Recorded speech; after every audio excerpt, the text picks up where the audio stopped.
Hello, नमस्कार दोस्तों, मैं सुधा मिश्रा कैलिबर अड्डा पे आप सभी का स्वागत करती हूँ। आज का टॉपिक हम स्टार्ट करेंगे संज्ञा से, ठीक है? हमारे कॉम्पिटिशन्स जल्दी से नज़दीक आ रहे हैं, तो तैयारी भी बहुत जल्दी-जल्दी हमको करनी है। तो टॉपिक वाइज़ हम इस तरह कर रहे हैं। सबसे पहले हमने वर्णमाला पढ़ ली, वर्णमाला के बाद हमने लिंग पढ़ा, ठीक है? उसके बाद अब हम संज्ञा पढ़ेंगे।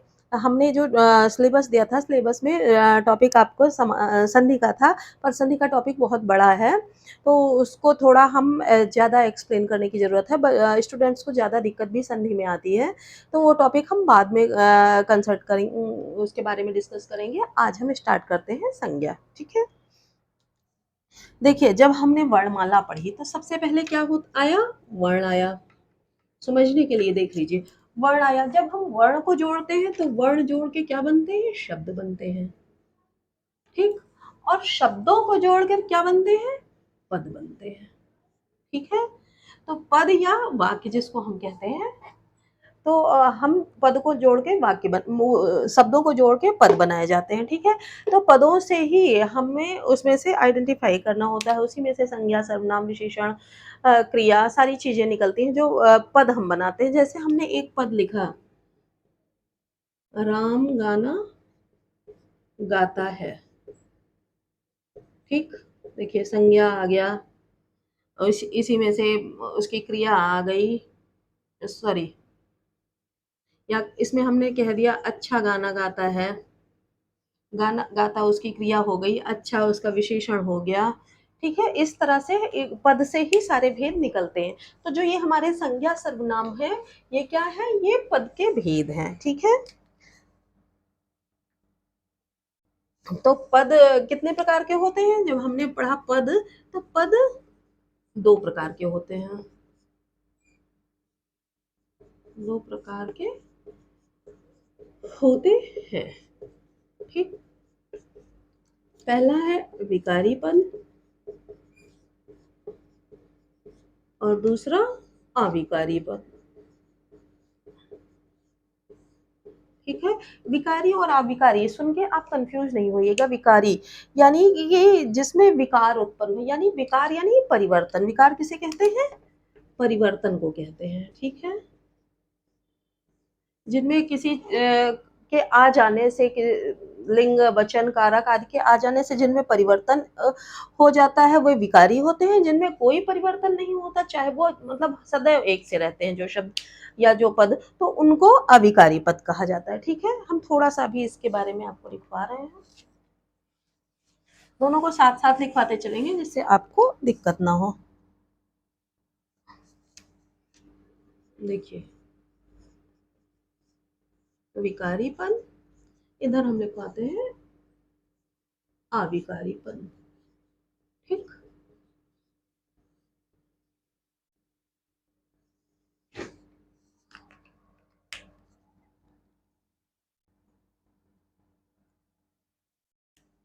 तो लिखिए, जो शब्द लिंग, वचन, कारक के प्रभाव से परिवर्तित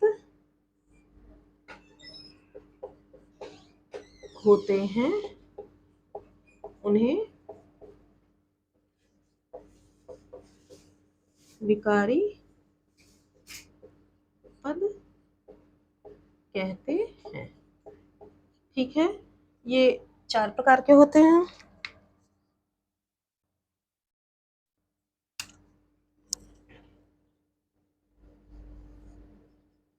ठीक है? जैसे हमने मान लिया लड़का लिया, तो लड़का, लड़की, ठीक है? देखिए विकार उत्पन्न हुआ ना, अगर लिंग आया, इसमें लिंग हमने बदला, लड़के का लिंग बदला लड़की, तो क्या इसमें क्या हुआ? परिवर्तन आ गया, विकार उत्पन्न हो गया, तो यानी ये विकारी पद है, ठीक है? इसमें चार चीजें आती हैं, संज्ञा, सर्वनाम, क्रिया और विशेषण, ठीक है?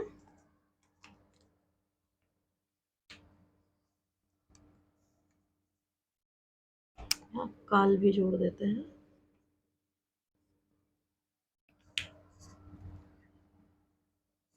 अब यहाँ लिखते हैं जो शब्द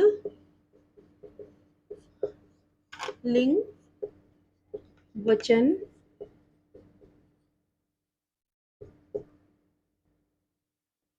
कारक और काल के प्रभाव से परिवर्तित नहीं होते, वे नहीं होते हैं, वे अविकारी शब्द होते हैं, अविकारी पद होते हैं। ठीक है, ये भी 4 प्रकार के होते हैं। अब इसमें देख सकते हैं कि जैसे हमने कहा कि इधर, इधर आओ, उधर जाओ, ऐसे वैसे, ये चाहे हम स्त्रीलिंग के लिए यूज करें, लिंग या वचन में एक के लिए यूज करें, दो के लिए यूज करें, या कारक का के कुछ भी जोड़ें, इधर का उधर का जो भी हम लिखें, इसमें कोई परिवर्तन नहीं होगा। काल चाहे हम प्रेजेंट में वर्तमान में यूज करें, चाहे भविष्य में यूज करें, ये इधर इधर ही रहेगा, इसमें कोई परिवर्तन नहीं होगा। जबकि इसमें परिवर्तन हो जाएगा, जैसे हमने संज्ञा ही ले लिया, लड़का लड़की में परिवर्तन हो गया, सर्वनाम लिया, इसकी, इसका, उसकी, उसका, या क्रिया लिया, गाती है, गाता है, खेलती है, खेलता है, ठीक है, उसमें परिवर्तन हो जाता है। या विशेषण, अच्छी है, अच्छा है, मोटी है, मोटा है, तो इन सब में परिवर्तन हो जाता है, इसलिए ये विकारी है और इधर परिवर्तन नहीं होता। तो ये कौन कौन से होते हैं? ये भी 4 होते हैं। ठीक,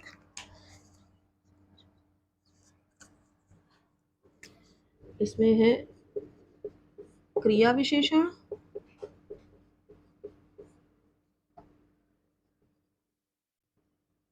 समुच्चय बोधक,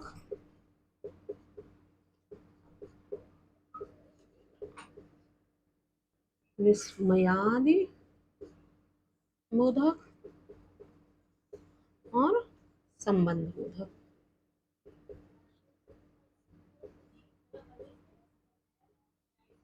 ठीक है, ये 4 अविकारी शब्द होते हैं, ये विकारी।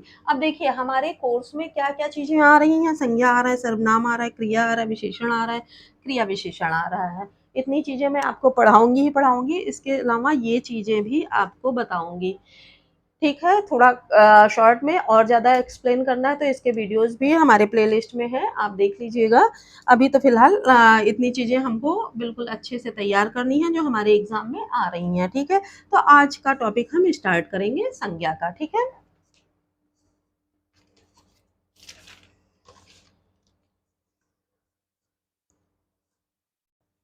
इसको रब कर रही हूँ, जानकारी के लिए ये जरूरी है, इसको नोट जरूर करिएगा, इसमें से भी क्वेश्चन बन सकते हैं। ठीक है, वीडियो के एग्जाम में नहीं बनेगा, अन्य एग्जाम में बन जाएंगे। तो आज का टॉपिक हमारा शुरू होता है संज्ञा।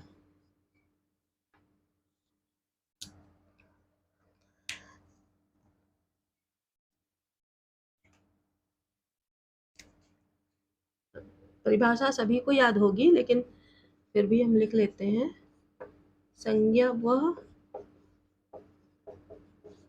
विकारी शब्द है जिससे किसी व्यक्ति, वस्तु, स्थान, भाव व जीव का बोध होता है। ठीक है, उदाहरण हम देख लेते हैं। उदाहरण सबको पता है, जैसे राम, सीमा, खुशी, स्थान, वस्तु ले लेते हैं, कुर्सी, आप सभी को पता है, लखनऊ, दिल्ली, दुख,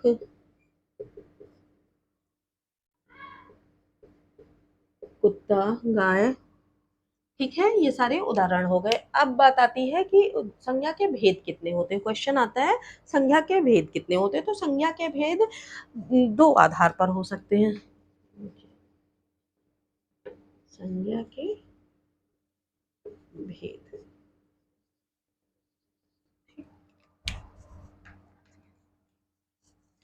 पहला है अर्थ के आधार पर और दूसरा उत्पत्ति के आधार पर।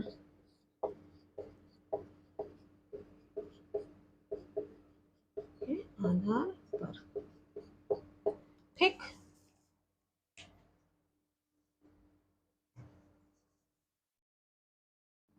अब हम देखते हैं अर्थ के आधार पर।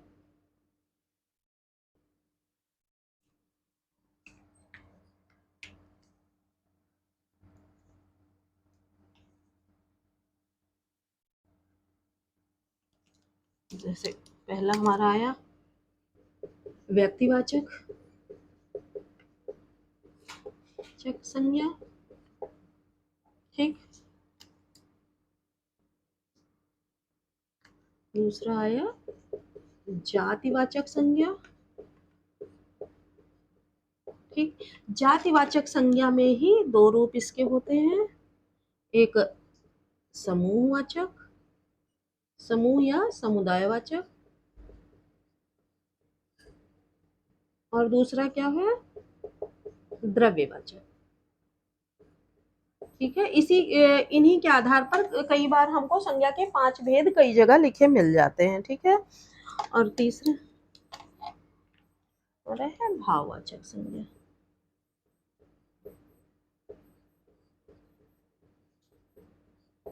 ठीक, अगर हम उत्पत्ति के आधार पर देखें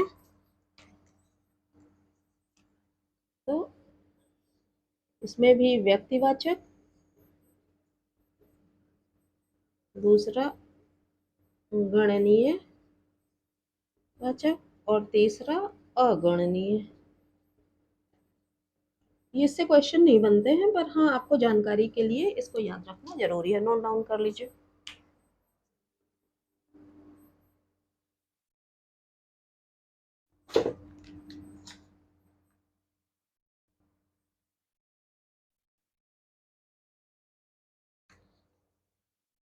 ठीक, इसको रब कर रही हूँ। अब हम इसके भेद के बारे में जानेंगे। तो पहला हमारा स्टार्ट होता है व्यक्तिवाचक संज्ञा।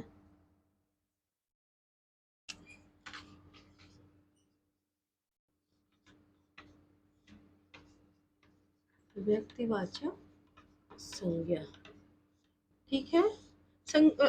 संज्ञा का वह रूप जिससे किसी विशेष कोई एक स्पेसिफिक हो व्यक्ति, वस्तु, स्थान या भाव का बोध होता हो। ठीक है, तो नोट डाउन कर लेते हैं।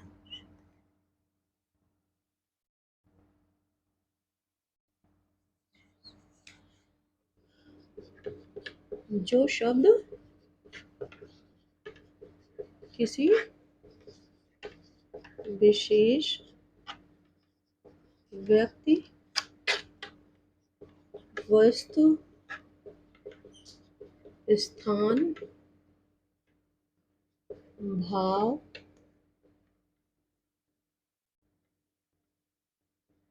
जाति का बोध कराते हो वो व्यक्तिवाचक संज्ञा है। ठीक है,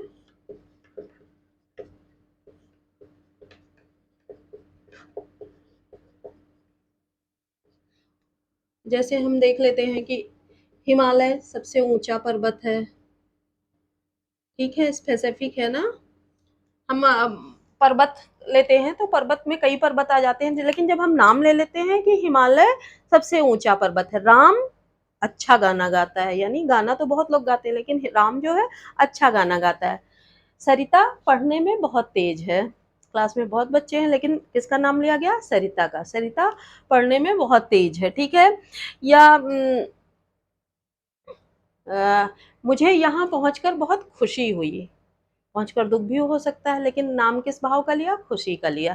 तो जो शब्द किसी विशेष व्यक्ति का बोध कराते हो, वस्तु का या स्थान का, वस्तु ले लीजिए, ये मार्कर, काला मार्कर बहुत अच्छा है, तो काला मार्कर, इसका आइडेंटिफिकेशन हमने कैसे किया? काला मार्कर, ठीक है। तो जो किसी स्पेसिफिक जिसका नाम लेके जिसका बोध कराया जाए, तो वो व्यक्तिवाचक संज्ञा कहलाती है, ठीक है। हिमालय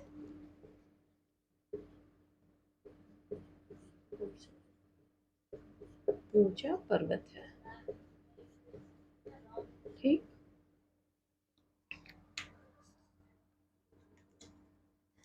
अब दूसरा हमारा आता है जातिवाचक संज्ञा।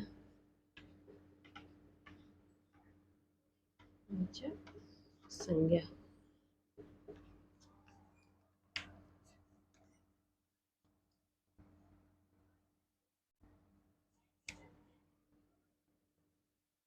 जो शब्द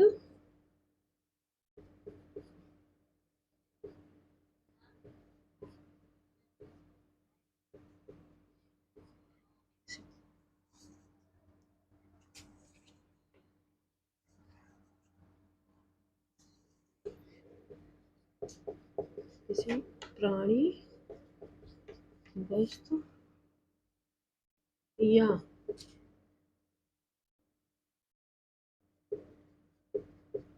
समुदाय का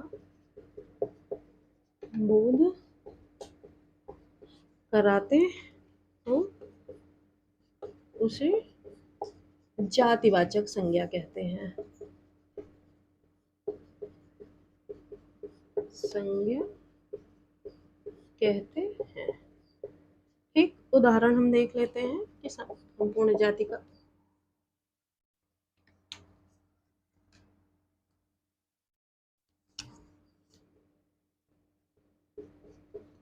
जैसे हमने कह लिया, ले लिया फल। फल हमने कहा, तो फल से किसका बोध हो रहा है? किसी एक का बोध नहीं हो रहा है। फल में आम भी, अमरूद भी, केला भी, सब, और तरबूज भी, सब कुछ आ जाएगा। या हमने ले लिया सब्जी।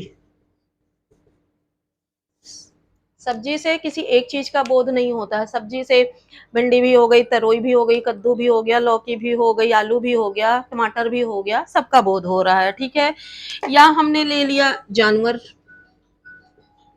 जानवर से किसी एक का बोध तो हो नहीं रहा। कुत्ता भी हो गया, बिल्ली भी हो गई, गाय भी हो गई, भैंस भी हो गई, ऊंट भी हो गया, ठीक है। सारे जानवर आ गए।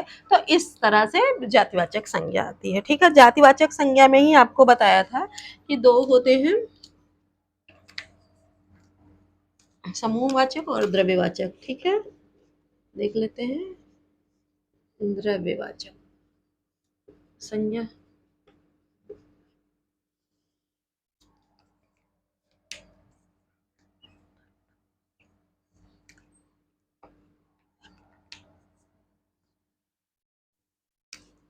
हाँ, द्रव्यवाचक जो शब्द किसी ठोस, द्रव, गैस, धातु का बोध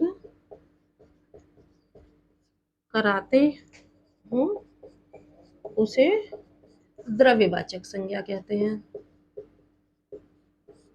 वाचक संज्ञा कहते हैं, ठीक है।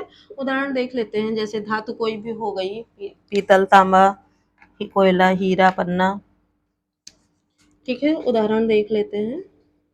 जैसे ठोस में हमने ले लिया पीतल, तांबा, हीरा, कोयला, सोना, दूध, पानी, ये सब क्या हो गए? द्रव्यवाचक संज्ञाएं हो गई, ठीक है। जो हमें किसी भी ठोस, द्रव, गैस से रिलेटेड, ऑक्सीजन, नाइट्रोजन, सब इसी में आ जाएंगी। जो चीजें आएंगी ये सारी क्या है? द्रव्यवाचक संज्ञा है, ठीक है, आ गई बात समझ में? तो पहला हो गया व्यक्तिवाचक संज्ञा, विशेष व्यक्ति का बोध कराते हो। व्यक्ति वस्तु स्थान का भी किसी कोई विशेषता लिए हुए।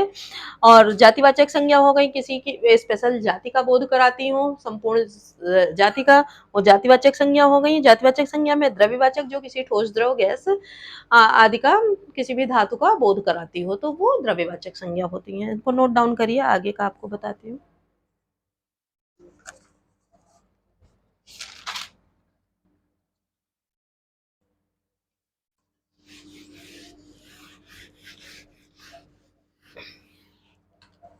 अगला है उसी का सेकंड पार्ट,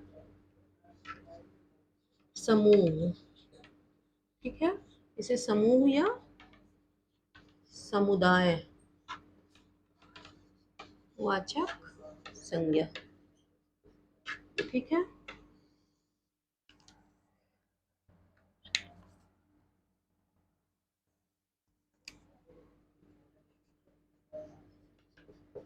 जो संज्ञा शब्द किसी समूह या समुदाय का बोध कराते हो,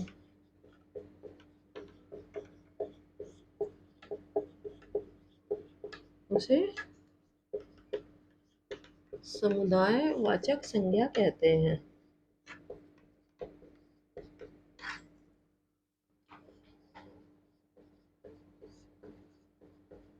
ठीक है, उदाहरण देख लेते हैं। जैसे हमने ले लिया परिवार। ठीक, परिवार में किसी का नाम तो नहीं आ रहा है कि कितने लोग हैं, 2 हैं, 4 हैं, 1 है, 6 हैं। कोई गिनती हमको नहीं बता रही है। परिवार मतलब एक परिवार है, उसमें कुछ लोग होंगे, इतना बोध हो रहा है ना। या फिर हमने ले लिया सेना। सेना आई, सेना में 2 हैं, 4 हैं, 6 हैं, 10 हैं, कुछ भी नहीं है। पूरे समुदाय का बोध करा रही है कि हाँ, उसमें भाई कौन है सेना में, कितने लोग हैं, या किसका किसका नाम है। हर किसी का नाम, जैसे 10 लोग हैं तो 10 का नाम तो बताया नहीं जा रहा है, पूरी सेना को इंडिकेट किया जा रहा है इस तरह से। या हमने कह दिया कक्षा। कक्षा में एक बच्चे हैं, 4 हैं, 10 हैं, सबका नाम तो नहीं लिया जा रहा है, पूरी कक्षा को संबोधित किया जा रहा है। या हमने कहा मेला। मेला में 1-2 लोग तो होते नहीं, बहुत ज़्यादा लोग होते हैं, पूरा एक ग्रुप या एक समुदाय, समूह को पूरा संबोधित किया जा रहा है। या कोई सभा है, सभा में 1-2 लोग नहीं होते हैं, बहुत सारे लोग होते हैं, तभी सभा बैठती है। तो उसमें बहुत ज़्यादा लोगों का बोध कराया जा रहा हो, पूरे समुदाय का। या संसद हो गई हमारी। संसद का जब संसद की बैठक होती है तो उसमें बहुत सारे लोग बैठते हैं, तो बहुत सारे लोगों का या पूरे समुदाय का, उस में जितने लोग बैठते हैं, एमपीज बैठते हैं, तो सबका यहाँ पे आपको बताया जा रहा है कि हाँ, पूरा ग्रुप है। तो जो हमारे किसी पर समुदाय या समूह का, किसी ग्रुप का बोध कराते हो, उसे समूहवाचक संज्ञा कहते हैं। ठीक है, अगला हमारा है तीसरा, भाववाचक संज्ञा। भाववाचक संज्ञा।